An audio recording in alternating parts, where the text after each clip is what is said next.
नमस्कार। आइए सुनते हैं स्वामी निखिलेश्वरानंद जी की आधुनिक युवा वर्ग और स्वामी विवेकानंद नामक पुस्तक से युवाओं के साथ प्रश्नोत्तरी का अंतिम अंक। प्रश्न पूछा गया कि सबसे सफल मनुष्य कौन है।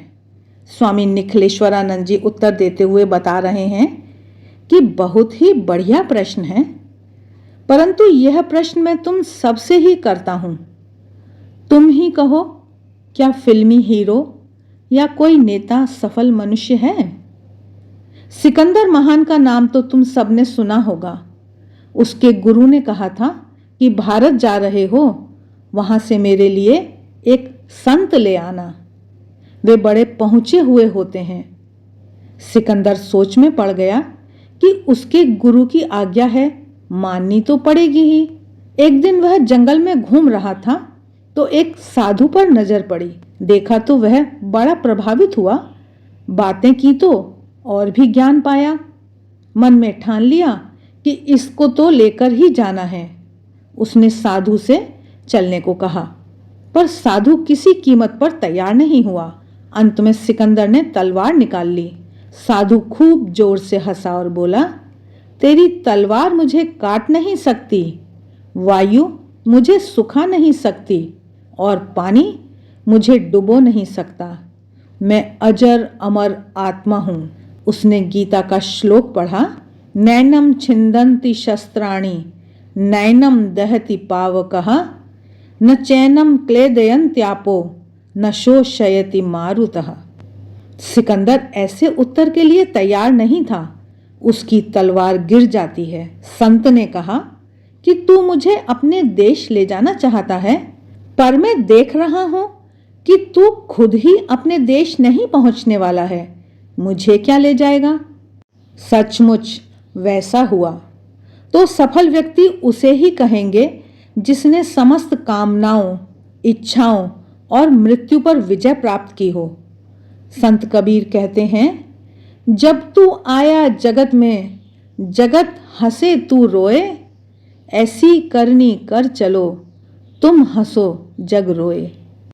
मैंने कभी किसी का बुरा नहीं किया, भगवान की सेवा की, कोई गलत कार्य नहीं किया। आनंद से आनंद धाम को जाओ। यह तभी संभव है जब तुम अच्छे कार्य करोगे। तुम्हारी सभी कीमती वस्तुएं यहीं रह जाएंगी, साथ जाएंगे तुम्हारे कर्म। वे ही तुम्हें शक्ति और शांति देंगे, संतोष देंगे। तो जिसने आत्मा के स्वरूप को जाना, आत्म साक्षात्कार एवं आत्मज्ञान पाया है, वही सफल मनुष्य है। स्वामी निखिलेश्वरानंद जी से अगला प्रश्न पूछा गया कि आत्म संयम कैसे किया जा सकता है। इसका उत्तर देते हुए वह बता रहे हैं कि मन को वश में करने के लिए सदैव याद रखो कि हमारा जीवन जितना संयमित होगा, नियमित होगा, हमारा मन उतना नियंत्रण में रहेगा। इसके लिए एक नियम बनाकर चलो। आजकल लोग कहते हैं, मेरे दैनिक कार्य का कुछ निश्चित समय निर्धारित नहीं है। सच कहता हूं, तुम सब हंसोगे। कुछ लोग तो रात के 12 बजे भी जागने वाले मुझे मिले हैं। तो एकाग्रता और आत्मसंयम कैसे संभव है? जीवन को नियमित करो। शुरुआत थोड़े से ही करो, पर करो, छोड़ो मत। इससे बहुत फायदे होंगे। स्वामी जी से अगला प्रश्न पूछा जा रहा है कि गुस्सा बहुत आता है, क्यों? इसका उत्तर देते हुए स्वामी निखिलेश्वरानंद जी बता रहे हैं कि पहले तो तुम्हें यह सोचना होगा कि गुस्सा कब कब और क्यों आता है। ऐसा करने पर तुम पाओगे कि हमने ऐसा सोचा था पर हुआ नहीं, तब गुस्सा आया। जब हमारी इच्छा पूर्ण नहीं होती है तो उसकी प्रतिक्रिया के रूप में क्रोध आता है। दुनिया में सब कुछ तो हमारे अनुसार नहीं हो सकता है। सभी अपने अनुसार आचरण करते हैं, क्योंकि हम भी तो सबका व्यवहार स्वयं के अनुसार चाहते हैं। तो हम प्रयत्न करेंगे कि हम भी दूसरों के अनुसार ढल जाएं। ज्यादा नहीं, पर थोड़ा। और यदि इससे भी कुछ नहीं हो तो do your best and leave the rest, अर्थात तुमसे जो कुछ बन पड़े अच्छे ढंग से कार्य करो, परिणाम ईश्वर पर छोड़ दो। अहंकार को किसी भी हालत में प्रश्रय मत दो कि मैं ही ठीक हूं, बाकी सब गलत। अहंकार सभी दुखों की जड़ है, गुस्से का कारण है। जिन्हें बार बार क्रोध आता है वे स्वभाव से भी चिड़चिड़े हो जाते हैं। इसका मतलब है कि उनके मन में कोई दुख है, विषाद है, पर उसे प्रकट नहीं कर पाते हैं। तो अशांति की जड़ को खोजना पड़ेगा।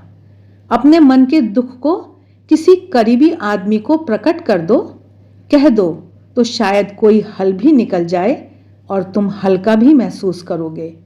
थोड़ा ध्यान जप करो, कोई अच्छी सी पुस्तक पढ़ो तो शांत हो सकोगे, गुस्सा नहीं आएगा।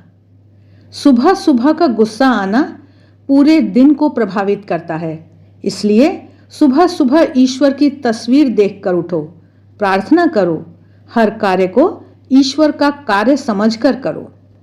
अगला प्रश्न है कि हम सब किसी के साथ जानते हुए भी गलत व्यवहार करते हैं और फिर पछताते हैं, क्यों?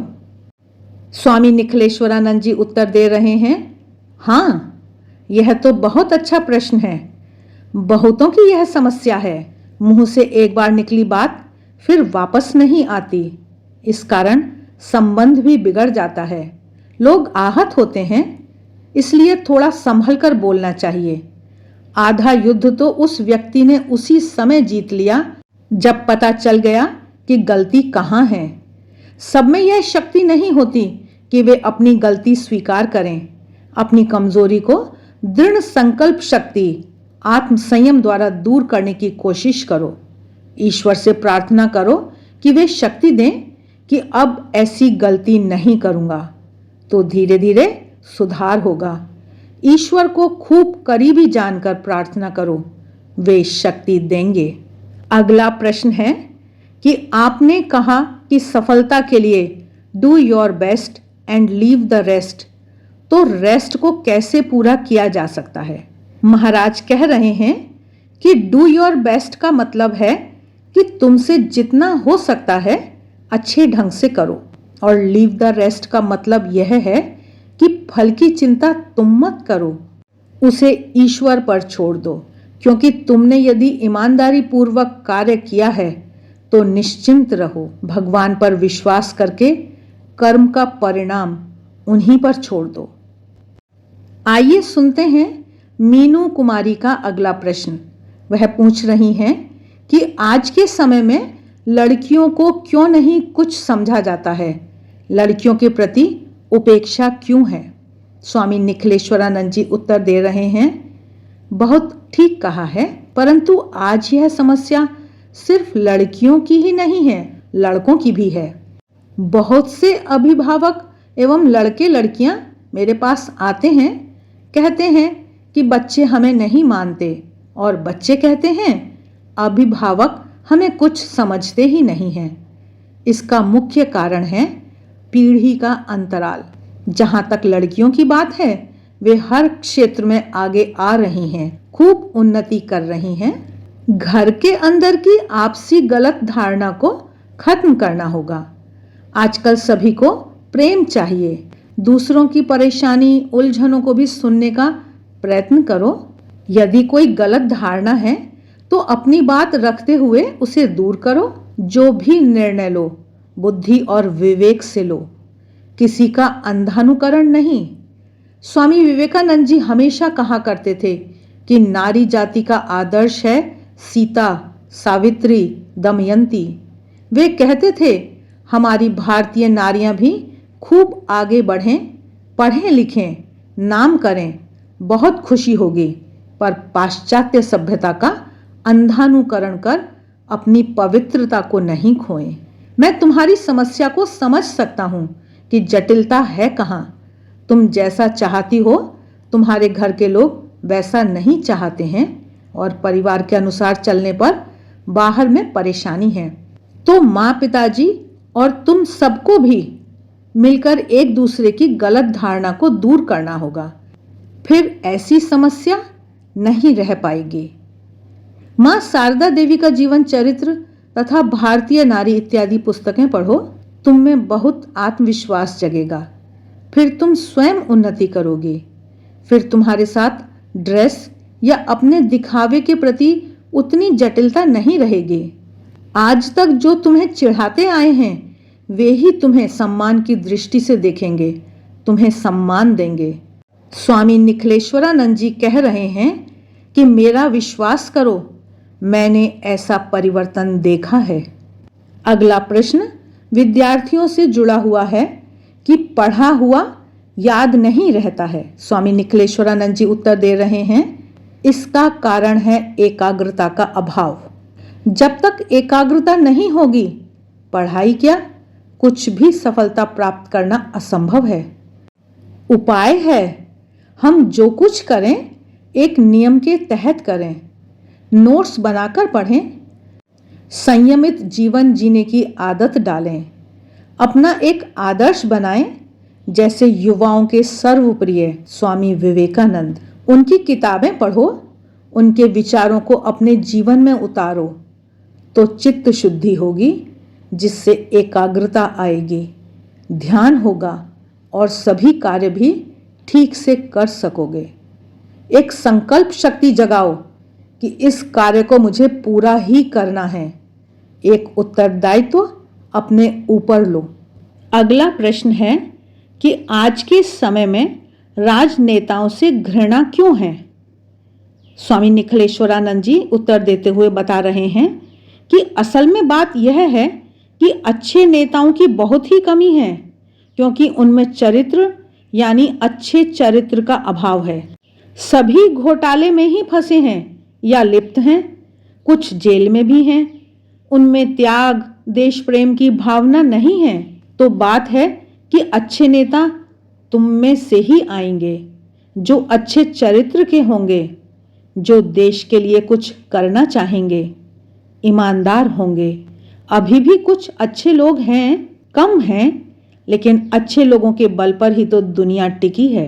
अंतिम और बहुत ही जरूरी प्रश्न जो हम सभी से जुड़ा हुआ है, बहुत गुस्सा आता है जब सफलता नहीं मिलती, क्यों? स्वामी निखिलेश्वरानंद जी सरलता से उत्तर देते हुए बता रहे हैं कि इसका सीधा सा उत्तर है कि धैर्य रखो, उतावलेपन से काम नहीं चलेगा। एक दिन में तो सफलता नहीं मिलती। अपना काम पूरी निष्ठा के साथ करो। आज नहीं मिली तो कल अवश्य मिलेगी। तुम्हें गहराई में जाना होगा, शायद प्रयास में ही कोई त्रुटि रही हो। शांत व गंभीर होने से प्रयास में भी शक्ति एवं एकाग्रता होगी। ईश्वर पर विश्वास रखो, जरूर अच्छा होगा। आशा है आज का यह वीडियो आपको अच्छा लगा होगा। वीडियो अच्छे लगते हैं तो लाइक का बटन ज़रूर दबाएं, कमेंट बॉक्स में कमेंट करके बताएं। मिलते हैं फिर, तब तक देखते रहिए देवाक्षर। आप सभी के सहयोग के लिए बहुत बहुत धन्यवाद।